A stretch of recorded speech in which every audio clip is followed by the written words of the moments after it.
ರಾಮಕೃಷ್ಣ ಪರಮಹಂಸರು ಭಗವಂತನನ್ನ ಹೇಗೆ ಪಡ್ಕೋಬೇಕು ಅನ್ನೋ ಕೆಲವಾರು ವಿಚಾರಗಳನ್ನ ರಹಸ್ಯವಾಗಿ, ಕೆಲವೊಂದು ವಿಚಾರಗಳನ್ನ ಸರಳವಾಗಿ ಎಲ್ಲರಿಗೂ ಅರ್ಥ ಆಗೋ ರೀತಿಯಲ್ಲಿ ಹೇಳಿದ್ದಾರೆ. ಯಾವ ರೀತಿ ಧ್ಯಾನ ಮಾಡಬೇಕು, ಎಲ್ಲಿ ಧ್ಯಾನ ಮಾಡಬೇಕು, ಅವರು ಏಕಾಂತ ಸ್ಥಳದಲ್ಲಿ ಹೋಗಿ ಭಗವಂತನನ್ನು ನೀನು ಕರಿಬೇಕು ಅನ್ನೋದನ್ನ ಸುಮಾರು ಸರಿ ಅದನ್ನ ಹೇಳಿದ್ದಾರೆ. ಏಕಾಂತ ಸ್ಥಳದಲ್ಲಿ ಹೋಗಿ, ನಿರ್ಜನ ಪ್ರದೇಶದಲ್ಲಿ ಹೋಗಿ ಭಗವಂತನನ್ನ ಪ್ರಾರ್ಥನೆ ಮಾಡ್ಕೊಳ್ಳಿ. ಈ ನಿರ್ಜನ ಪ್ರದೇಶ ಅಂತ ಹೇಳಿದ್ರೇನೆ ಈಗಿನ ಕಾಲದಲ್ಲಿ ದುರ್ಲಭ ಆಗಿದೆ. ಯಾಕಂತ ಹೇಳಿದ್ರೆ ಎಲ್ಲೆಲ್ಲೋ ನಾವು ನೋಡ್ತಿದೀವಿ ಇದನ್ನ. ಆ ನಿರ್ಜನ ಪ್ರದೇಶಗಳಲ್ಲಿ ಆಗುವಂತ ರಕ್ಷಣೆಯ ವ್ಯವಸ್ಥೆಗಳ ಲೋಪ, ರಕ್ಷಣೆನೇ ಇಲ್ಲ ನಿರ್ಜನ ಪ್ರದೇಶಗಳಲ್ಲಿ. ಆದ್ರಿಂದ ಈಗಿನ ಕಾಲಕ್ಕೆ ತಕ್ಕಂತೆ ನಮ್ಮ ಮನೆಯ ಒಂದು ಕೊಠಡಿಯನ್ನೇ ನಿರ್ಜನ ಪ್ರದೇಶವಾಗಿ ನಾವು ಮಾಡಿಕೊಂಡು ಅಲ್ಲಿ ಸಾಧನೆ ಭಜನೆ ಮಾಡಿದ್ರು ಸಹ ಭಗವಂತ ಒಲಿತಾನೆ. ಯಾಕೆ ಇದನ್ನ ಪರಮಹಂಸರು ಒತ್ತಿ ಹೇಳಿದ್ರು ಅಂತ ಹೇಳಿದ್ರೆ, ಭಗವಂತ ಅದನ್ನ ಪರೀಕ್ಷೆ ಮಾಡಿ ನೋಡಿ. ಮನೆಯಲ್ಲಿ ಯಾರೂ ಇಲ್ದೇ ಇರುವಾಗ ನಾವು ಮಾಡ್ತಕ್ಕಂಥ ಧ್ಯಾನಕ್ಕೂ, ಎಲ್ಲರೂ ಜನ ಸಮೂಹದ ಮಧ್ಯೆ ಮಾಡತಕ್ಕಂಥ ಧ್ಯಾನಕ್ಕೂ ವ್ಯತ್ಯಾಸ ಇದೆ. ಮನೆಯಲ್ಲಿ ಯಾರೂ ಇಲ್ದೇ ಇರುವಾಗ ನಾವು ಮಾಡ್ತಕ್ಕಂಥ ಸಾಧನೆ, ನಮಗೆ ಭಗವಂತನಿಗೆ ಮಧ್ಯ ಅವಾಗ ಒಂದು ವಿಶೇಷವಾದ ಅನುಬಂಧ, ಆ ಒಂದು ಸ್ಪಂದನೆ ಏನಾದ್ರೂ ನಮ್ಗೆ ಬೇಗ ಸಿಗ್ತಾ ಹೋಗುತ್ತೆ. ಅದಕ್ಕೆ ನಿರ್ಜನ ಪ್ರದೇಶಕ್ಕೆ ತುಂಬಾ ಒತ್ತು ಕೊಟ್ರು ಪರಮಹಂಸರು. ಅದಾದ ನಂತರ ವ್ಯಾಕುಲತೆಗೆ ತುಂಬಾ ಒತ್ತು ಕೊಟ್ರು. ವ್ಯಾಕುಲತೆಯಿಂದ ಭಗವಂತನ ನೀವು ಕರಿಬೇಕು.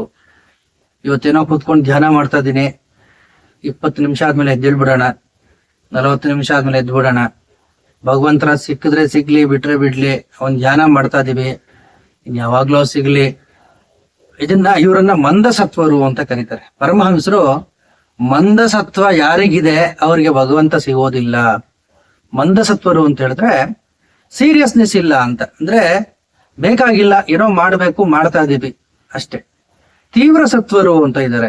ಪರಮಹಂಸರು ಹೇಳ್ತಾರೆ ತೀವ್ರ ಸತ್ವರು ಅಂದ್ರೆ ಧ್ಯಾನ ಕೂತ್ಕೊಳ್ಳೋವಾಗ್ಲೇನೆ ಅವ್ರು ನಿಶ್ಚಯ ಮಾಡ್ಕೊಂಡ್ಬಿಟ್ಟಿರ್ತಾರೆ, ಇವತ್ತು ಭಗವಂತ ನನಗೆ ಕಾಣಿಸ್ಲೇಬೇಕು, ನಾನು ಇವತ್ತು ಭಗವಂತನ ನೋಡ್ಲೇಬೇಕು, ನಾಳೆ ಇದೆಯೋ ಇಲ್ಲೋ ನನಗೆ ಗೊತ್ತಿಲ್ಲ, ನಾಳೆ ವಿಚಾರ ನನಗೆ ಬೇಡ, ನನಗೆ ಈಗಲೇ ಈ ಕ್ಷಣವೇ ಭಗವದ್ ದರ್ಶನ ಆಗ್ಬೇಕು ಅನ್ನೋ ಹಠ ಯಾರಲ್ಲಿ ಇರುತ್ತೆ ಅವರು ತೀವ್ರ ಸತ್ವರು.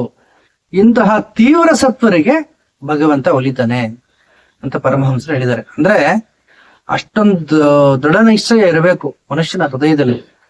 ಮಂದಸತ್ವ ಯೋಚನೆ ಮಾಡ್ತಾನಂತೆ, ಭಗವಂತ ಮುಂದಿನ ವರ್ಷ ಕಾಣಿಸ್ಲಿ ಬಿಡಿ, ಇಲ್ಲ ವಯಸ್ಸಾದ್ಮೇಲೆ ಕಾಣಿಸ್ಲಿ ಬಿಡೋ, ಎಲ್ಲ ನನ್ನ ಜವಾಬ್ದಾರಿಗಳೆಲ್ಲ ಮುಗ್ದಿರುತ್ತೆ, ಅವಾಗ ಭಗವದ್ ದರ್ಶನ ಮಾಡಿದ್ರೆ ಆಯ್ತು. ಇದಲ್ಲ, ಇಂಥವ್ರಿಗೆ ದರ್ಶನ ಆಗೋದಿಲ್ಲ. ಮನುಷ್ಯನಲ್ಲಿ ಆ ವ್ಯಾಕುಲತೆ ಬರಬೇಕು. ಒಬ್ಬ ಪ್ರಶ್ನೆ ಮಾಡ್ತಾನೆ ಪರಮಹಂಸರನ್ನ, ವ್ಯಾಕುಲತೆ ಅಂದ್ರೆ ಏನು ಅಂತ. ಅವ್ರು ಹೇಳ್ತಾರೆ, ನೀರಲ್ಲಿ ಒಬ್ಬ ಮನುಷ್ಯರನ್ನ ಮುಳುಗಿಸಿದಾಗ ಅವನ ಹೃದಯ ಯಾವ ರೀತಿ ಚಡಪಡಿಸುತ್ತೋ, ಯಾವಾಗ ನಾನು ಮೇಲೆ ಬರ್ತೀನಪ್ಪ, ಯಾವಾಗ ನಾನು ಮೇಲ್ಗಡೆ ಬರ್ತೀನಪ್ಪ ಅಂತ, ಅಷ್ಟೊಂದು ವ್ಯಾಕುಲತೆ ಇರಬೇಕು ಭಗವಂತನನ್ನು ನೋಡೋದಕ್ಕೆ. ಆ ವ್ಯಾಕುಲತೆ ಯಾರಲ್ಲಿ ಇರುತ್ತೋ ಅವರು ನೋಡಿಕೊಂಡು ಭಗವಂತನೇ ಬರ್ತಾನೆ. ಭಕ್ತ ಸೂಜಿ ಇದ್ದಾಗೆ, ಭಗವಂತ ಆಯಸ್ಕಾಂತ ಇದ್ದಂಗೆ. ಆಯಸ್ಕಾಂತ ಸರಿತಾನೇ ಇರುತ್ತೆ. ಅವ್ರು ಹೇಳ್ತಾರೆ ಪರಮಹಂಸರು, ಹೋಗ್ತಾ ಹೋಗ್ತಾ ಹೋಗ್ತಾ ಭಕ್ತ ಆಯಸ್ಕಾಂತ ಆಗೋಗ್ತಾನೆ, ಭಗವಂತ ಸೂಜಿ ಆಗೋಗ್ತಾನೆ. ಅಂದ್ರೆ ಭಕ್ತ ಎಲ್ಲಿರ್ತಾನೋ ಅಲ್ಲಿಗೆ ಭಗವಂತನೇ ಓಡಾಡ್ ಬಂದ್ಬಿಡ್ತಾನಂತೆ. ಪ್ರಾರಂಭದ ಹಂತದಲ್ಲಿ ಭಕ್ತ ಭಗವಂತನ ಕೇಳ್ಕೊಳ್ತಾನೆ, ಭಗವಂತ ನಿನ್ನನ್ನು ಬಿಟ್ಟಿರೋದಕ್ಕಾಗೋದಿಲ್ಲಪ್ಪ, ನನಗೆ ಅನುಭೂತಿ ಕೊಡು, ಧ್ಯಾನದ ಅನುಭೂತಿ ಕೊಡು, ನಿನ್ನ ಅನುಭೂತಿ ಕೊಡು ಅಂತ ಕೇಳ್ಕೊಳ್ತಾನೆ. ಆ ವಿರಹನ ಸಹಿಸೋದಿಲ್ಲ. ಹೋಗ್ತಾ ಹೋಗ್ತಾ ಏನಾಗುತ್ತೆ ಅಂತ ಹೇಳಿದ್ರೆ ಭಗವಂತನೇ ಭಕ್ತನ ವಿರಹನ ಸಹಿಸೋದಿಲ್ವಂತೆ. ಭಗವಂತ ಭಕ್ತನ್ ಬಿಟ್ಟಿರೋದಕ್ಕಾಗ್ದಿರ ಅವನೇ ಓಡ್ ಬರ್ತಾನಂತೆ. ಇದು ಅಂದ್ರೆ ನಮ್ಮ ಸಂಸ್ಕೃತಿ ಭಕ್ತನಿಗೆ ಎಷ್ಟು ಮಹತ್ವದ ಸ್ಥಾನವನ್ನ ಕೊಟ್ಟಿದೆ ನಮ್ಮ ಭಾರತೀಯ ಸಂಸ್ಕೃತಿ ಅಂತ. ಭಕ್ತಿ ಯೋಗದಲ್ಲಿ ಇವೆಲ್ಲ ಬರುತ್ತೆ. ನಾರದ ಭಕ್ತಿ ಸೂತ್ರಗಳನ್ನ ಪ್ರತಿಯೊಬ್ಬರೂ ಓದ್ಲೇಬೇಕು. ರಾಮಕೃಷ್ಣ ಪರಮಹಂಸರ ಎಲ್ಲಾ ಮಾತುಗಳಲ್ಲಿ ನಾರದ ಭಕ್ತಿ ಸೂತ್ರದ ಛಾಯೆ ಎದ್ದು ಕಾಣಿಸುತ್ತೆ. ಅದನ್ನ ತುಂಬಾ ಶ್ರದ್ಧೆಯಿಂದ ಅವರು ನಂಬುತ್ತಿದ್ರು. ನಾರದ ಭಕ್ತಿ ಸೂತ್ರ ಮನುಷ್ಯನನ್ನ ಇನ್ನೊಂದು ಹಂತಕ್ಕೆ ಕರ್ಕೊಂಡು ಹೋಗುತ್ತೆ, ಪ್ರೇಮ ಭಕ್ತಿಯ ಕಡೆ ಕರ್ಕೊಂಡು ಹೋಗುತ್ತೆ. ರಾಮಕೃಷ್ಣ ಪರಮಹಂಸರು ಇದನ್ನ ನಂಬಿದ್ರು. ಭಗವಂತನನ್ನ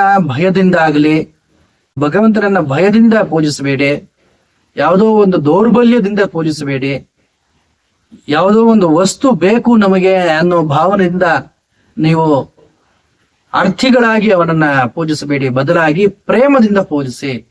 ನಮ್ಮ ಹೃದಯದಲ್ಲಿ ಇರ್ತಕ್ಕಂಥ ಅಂತರ್ಯಾಮಿ, ನಮ್ಮನ್ನ ನಾವು ಎಷ್ಟು ಪ್ರೀತಿಸ್ಕೊಳ್ತೀವೋ ಅದೇ ರೀತಿ ಅದಕ್ಕೆ ಕೋಟಿ ಪಟ್ಟು ಭಗವಂತನ ನಾವು ಪ್ರೀತಿಸ್ಕೋಬೇಕು. ಯಾಕಂತ ಹೇಳಿದ್ರೆ ಈ ನಾನು ಅಂತಕ್ಕಂಥ ಅಸ್ತಿತ್ವಕ್ಕೆ ಕಾರಣೀಭೂತನಾಗಿರುವನೇ ಭಗವಂತ.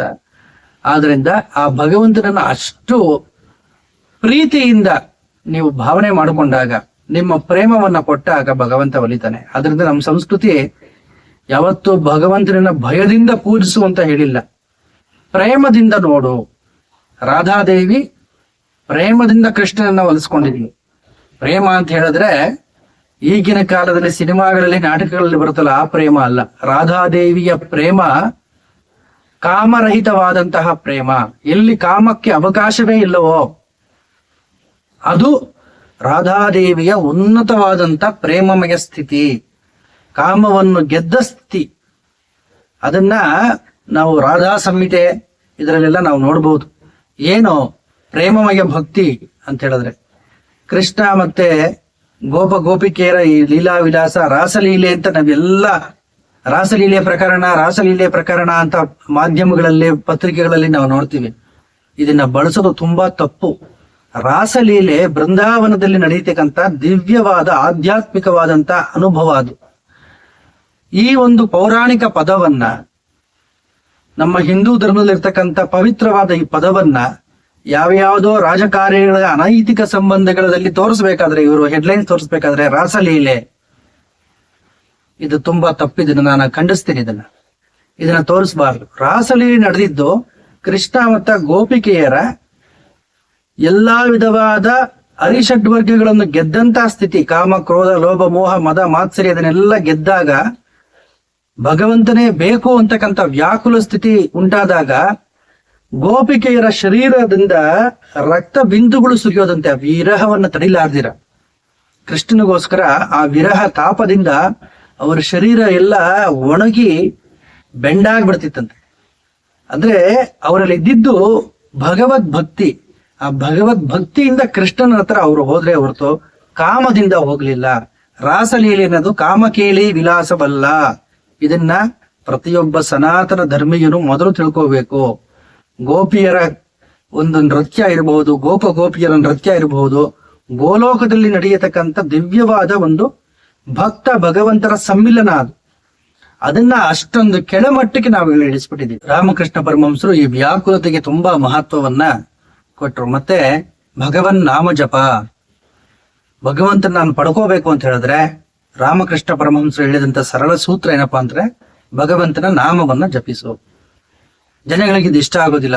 ಜನಗಳಿಗೆ ಪ್ರತಿನಿತ್ಯ ಒಂದು ಹೊಸ ಮಂತ್ರ ಬೇಕು, ಪ್ರತಿನಿತ್ಯ ಹೊಸ ಮಂತ್ರ, ಹೊಸ ತಂತ್ರ, ಹೊಸ ಸಾಧನೆ. ಹೀಗೆ ನೀನು ಸಾಧನೆ ಮಾಡೋದು ಯಾವಾಗ? ಯಾವ್ದಾದ್ರು ಒಂದನ್ನು ಬಲವಾಗಿ ಇಟ್ಕೋ. ಇವೆಲ್ಲ ನೋಡೋ ತಪ್ಪು ಅಂತ ನಾನು ಹೇಳ್ತಿಲ್ಲ, ತಿಳ್ಕೊ, ಜ್ಞಾನವನ್ನು ತಿಳ್ಕೊ. ಆದ್ರೆ ನೀನು ಸಾಧನೆ ಮಾಡಬೇಕಾದ್ರೆ ಯಾವ್ದಾದ್ರೂ ಒಬ್ಬ ಭಗವಂತನನ್ನ ಇಷ್ಟ ದೇವತೆಯನ್ನ ಹಿಡ್ಕೊಂಡು ಪ್ರತಿನಿತ್ಯ ಸಾಧನೆ ಮಾಡಬೇಕು. ದಿನಕ್ಕೆ 2000, 3000 ಒಂದು ಸಂಖ್ಯೆಯನ್ನ ನೀನೇ ನಿಗದಿ ಮಾಡಿಕೊಂಡು ತಿಂಗಳಿಗೆ ಇಷ್ಟು 1000 ಜಪವನ್ನ ನೀನು ಮಾಡಬೇಕು. ನನಗೆ ಮಹಾತ್ಮರು ಒಬ್ರು ಹೇಳ್ತಾ ಇದ್ರು ಯಾವಾಗ್ಲೂ, ನೀನು ಶ್ರೀಮಂತ ಅಂತ ಕರೆಸ್ಕೊಳ್ಳೋದು ಯಾವಾಗ ಅಂತ ಹೇಳಿದ್ರೆ, ನಿನ್ನ ಪುಣ್ಯದ ಅಕೌಂಟ್ ಅಲ್ಲಿ ಎಷ್ಟು ಭಗವಂತನ ನಾಮಸ್ಮರಣೆ ನಡೆದಿದೆ ಅನ್ನೋದ್ರ ಮೇಲೆ ನೀನು ಶ್ರೀಮಂತನೋ ಬಡವನೋ ನಿರ್ಧಾರ ಆಗುತ್ತೆ ಹೊರತು, ನಿನ್ನ ಬ್ಯಾಂಕ್ ಅಕೌಂಟ್ ಅಲ್ಲಿ ಎಷ್ಟಿದೆ ಅನ್ನೋದ್ರ ಮೇಲೆ ನೀನು ಶ್ರೀಮಂತ ಅಲ್ಲ, ಆ ಶ್ರೀಮಂತ ಆಗಲ್ಲ. ಇದು ಅವ್ರು ಹೇಳಿದಂತ ಮಾತು. ಆದ್ರಿಂದ ನಮ್ಮ ಪುಣ್ಯದ ಅಕೌಂಟ್ ವೃದ್ಧಿ ಆಗ್ಬೇಕು ಅಂತ ಹೇಳಿದ್ರೆ ಪ್ರತಿನಿತ್ಯ ಕನಿಷ್ಠ 1 ಗಂಟೆ ಕೂತ್ಕೊಂಡು ನಾವು ಭಗವಂತನನ್ನ ಜಪ ಮಾಡ್ಬೇಕು, ಅವನ ನಾಮವನ್ನ ಜಪ ಮಾಡ್ಬೇಕು. ಪರಮಹಂಸರು ಹೇಳಿದ್ದೆ, ಕರು ಯಾವ ರೀತಿ ಹಸುವನ್ನು ಹುಡುಕೊಂಡು ತಾನಾಗೆ ಓಡ್ ಬರುತ್ತೋ ಅದೇ ರೀತಿ ಭಗವಂತ ಯಾರು ಅವನ ನಾಮವನ್ನ ಜಪಿಸ್ತಿರ್ತಾರೋ ಆ ಸ್ಥಳಕ್ಕೆ ಓಡೋಡಿ ಬರ್ತಾನೆ. ಇದು ಸತ್ಯ. ಭಕ್ತ ಭಗವಂತನ ಹುಡುಕೊಂಡು ಕಾಡು ಮೇಡು ಗುಡಿ ಗೋಪುರ ಎಲ್ಲೂ ಅರಿಬೇಕಾಗಿಲ್ಲ. ಅವನು ಇದ್ದಲ್ಲಿಯೇ ಬಂದ್ಬಿಡ್ತಾನಂತ. ಅವನು ಎಲ್ಲಿರ್ತಾನೋ ಅಲ್ಲಿಗೆ ಭಗವಂತನೇ ಓಡೋಡು ಬರ್ತಾನೆ, ದರ್ಶನವನ್ನ ಕೊಡ್ತಾನೆ. ಇದು ನಾಮಸ್ಮರಣೆಯ ಮೇಲೆ ರಾಮಕೃಷ್ಣ ಪರಮಹಂಸರಿಗಿದ್ದಂತ ಅಚಲವಾದ ವಿಶ್ವಾಸ. ಅವರ ಜೀವಿತಾವಧಿಯಲ್ಲಿ ಎಷ್ಟೋ ಜನಗಳಿಗೆ ನಾಮಸ್ಮರಣೆಯನ್ನು ಮಾಡಿಸಿ ಭಗವಂತನನ್ನ ತೋರಿಸಿದ್ರು. ಬರೀ ತಾವು ನೋಡ್ಲಿಲ್ಲ, ಇನ್ನೊಬ್ಬರಿಗೂ ತಾವೇನನ್ನ ಕಂಡುಕೊಂಡಿದ್ರು ಅದನ್ನ ಇನ್ನೊಬ್ಬರಿಗೂ ತೋರಿಸಿದ್ರು. ಯಾವುದ್ರ ಮುಖಾಂತರವಾಗಿ ಅಂತ ಹೇಳಿದ್ರೆ ನಾಮಸ್ಮರಣೆಯ ಮುಖಾಂತರವಾಗಿ. ನಾನು ತಿರುಪತಿಗೆ ಪಾದಯಾತ್ರೆಗೆ ಹೋದಾಗ, 2ನೇ ಬಾರಿ ಹೋದಾಗ, ರಾಮಕೃಷ್ಣ ಪರಮಹಂಸರ ಭಕ್ತರು ಒಬ್ರು ಸಿಕ್ಕಿದ್ರು ನನಗೆ. ಅವ್ರು ನನಗೆ ಹೇಳಿದ್ದು ಒಂದೇ, ಸುಮಾರು ಒಂದು 10-12 ವರ್ಷಗಳ ಹಿಂದೆ, ನೀವು ಒಂದು ಸಂಖ್ಯೆ ಇಟ್ಕೊಳ್ಳಿ, ಸುಮ್ಮನೆ ಜಪ ಮಾಡ್ತೀನಿ ಅಂತ ಹೇಳಿದ್ರೆ ನಿಮಗೆ ಅದು ಅದರ ಒಂದು ಗತ್ತು, ಅದರ ಒಂದು ಕದರ್ ನಿಮಗೆ ಬರೋದಿಲ್ಲ. ಪ್ರತಿನಿತ್ಯ ಒಂದು 2,000 ನಿಗದಿ ಮಾಡ್ಕೊಳ್ಳಿ, ತಿಂಗಳಿಗೆ ಇಷ್ಟು 1,000 ಅಥವಾ ಇಷ್ಟು ಲಕ್ಷ ಮಾಡ್ತೀನಿ ಅಂತ ದೃಢ ನಿಶ್ಚಯ ಮಾಡ್ಕೊಳ್ಳಿ. ನಿಮ್ಮ ಆಧ್ಯಾತ್ಮಿಕ ಮಾರ್ಗ ಯಾವ ರೀತಿ ಎಷ್ಟು ವೇಗವಾಗಿ ಸಾಗುತ್ತೆ ನೋಡಿ. ನಿಮಗೆ ಸಿಗಬೇಕಾಗಿರೋ ಗುರುಗಳು ಸಿಗ್ತಾರೆ, ನಿಮಗೆ ಯಾರಿಂದ ಮಂತ್ರೋಪದೇಶ ಬೇಕೋ ಅದು ಸಿಗುತ್ತೆ, ನಿಮ್ಮ ಇಷ್ಟ ದೇವತೆ ನಿಮ್ ಮುಂದೆ ಬಂದು ನಿಂತ್ಕೊಳ್ತಾನೆ. ಅವತ್ತು ಅವ್ರು ಹೇಳಿದಂತ ಮಾತು ತುಂಬಾ ಸತ್ಯ ಇದು, ಅದನ್ನ ನಾನು ಪಾಲನೆ ಮಾಡಿದೆ. ಅವ್ರು ಹೇಳಿದ್ಮೇಲೆ ಸುಮಾರು 1 ತಿಂಗಳು 1.5 ತಿಂಗಳಿಗೆಲ್ಲ ನನಗೆ ನಮ್ಮ ಬೆಳಗೂರಿನ ಬಿಂದು ಮಾಧವ ಸದ್ಗುರುಗಳು ಸಿಕ್ಕಿದ್ರು, ಮಂತ್ರೋಪದೇಶನೂ ಕೊಟ್ರು, ಏನೇನ್ ನಡಿಬೇಕೋ ಎಲ್ಲ ನಡೀತು, ಸಾಂಗವಾಗಿ ನಡೀತು ಭಗವಂತನ ಆಶೀರ್ವಾದದಿಂದ. ಇದಕ್ಕೆ ಕಾರಣ ಏನು ಅಂತ ಹೇಳಿದ್ರೆ, ನಿರಂತರವಾಗಿ ಒಂದೇ ಸಮಯದಲ್ಲಿ ಇದನ್ನ ಬರ್ದಿಟ್ಕೋಬೇಕಲ್ಲ. ನೀವು ಏನೇ ಸಾಧನೆ ಮಾಡ್ತಿರೋ, ಒಂದು ನಿಗದಿಪಡಿಸಿದ ಸಮಯ ಪ್ರತಿನಿತ್ಯ ಅದರಲ್ಲೇ ಅದೇ ಸಮಯದಲ್ಲಿ ಸಾಧನೆ ಮಾಡಬೇಕು. ಭಗವಂತ ಅವಾಗ ನೀವು ಆ ಸಮಯದಲ್ಲಿ ಧ್ಯಾನ ಕೂತ್ಕೊಂಡಿಲ್ಲ ಅಂದ್ರೂ ಬಂದು ಕರಿತಾನೆ. ಅವನು ಗೊತ್ತಾಗುತ್ತೆ, ಈ ಸಮಯದಲ್ಲಿ ಯಾರೋ ಭಕ್ತ ನನ್ನ ಪ್ರತಿನಿತ್ಯ ಕರಿತಿದ್ದಲ್ಲ, ಇವತ್ತು ಕರೀಲಿಲ್ವಲ್ಲ, ನೀವು ಕೂತ್ಕೊಳ್ಳಿಲ್ಲ ಅಂದ್ರೂ ಸಾಧನೆಗೆ ಅವನೇ ನಿಮ್ಮನ್ನ ಪ್ರೇರೇಪಿಸ್ತಾನೆ ಒಳಗಡೆ ಬಂದು.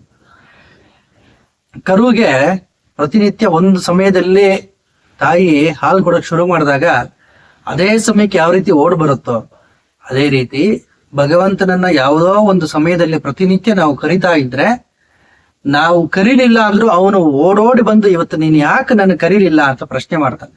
ಇದೇ ಇದರಲ್ಲಿ ಇರ್ತಕ್ಕಂಥ ರಹಸ್ಯ. ಮಗುಗೆ ಪ್ರತಿನಿತ್ಯ ಒಂದೇ ಸಮಯದಲ್ಲಿ ನಾವು ಊಟ ತಿನ್ಸೋ ತಾಯಿ ಊಟ ತಿನ್ನಿಸ್ತಾಳೆ. ಮಾರನೇ ದಿವಸ ಒಂದು ಸ್ವಲ್ಪ ದಿವಸಗಳ ನಂತರ ಅದೇ ಸಮಯಕ್ಕೆ ಮಗುನೇ ಓಡ್ ಬಂದು ನನಗೆ ಊಟ ಕೊಡು ಅಂತ ಕೇಳುತ್ತೆ. ಅದೇ ರೀತಿ ಭಗವಂತ ಪ್ರತಿನಿತ್ಯ ಒಂದೇ ಸಮಯದಲ್ಲಿ ನಾವು ಧ್ಯಾನ, ಭಜನೆ, ಸಂಕೀರ್ತನೆ ಮಾಡ್ತಾ ಇದ್ದಾಗ ನಾವು ಮಾಡ್ಲಿಲ್ಲ ಅಂದ್ರೆ ಅವನೇ ಓಡು ಬಂದು ನಮ್ಮನ್ನ ಬಡದು ಎಚ್ಚರಿಸ್ತಾನೆ.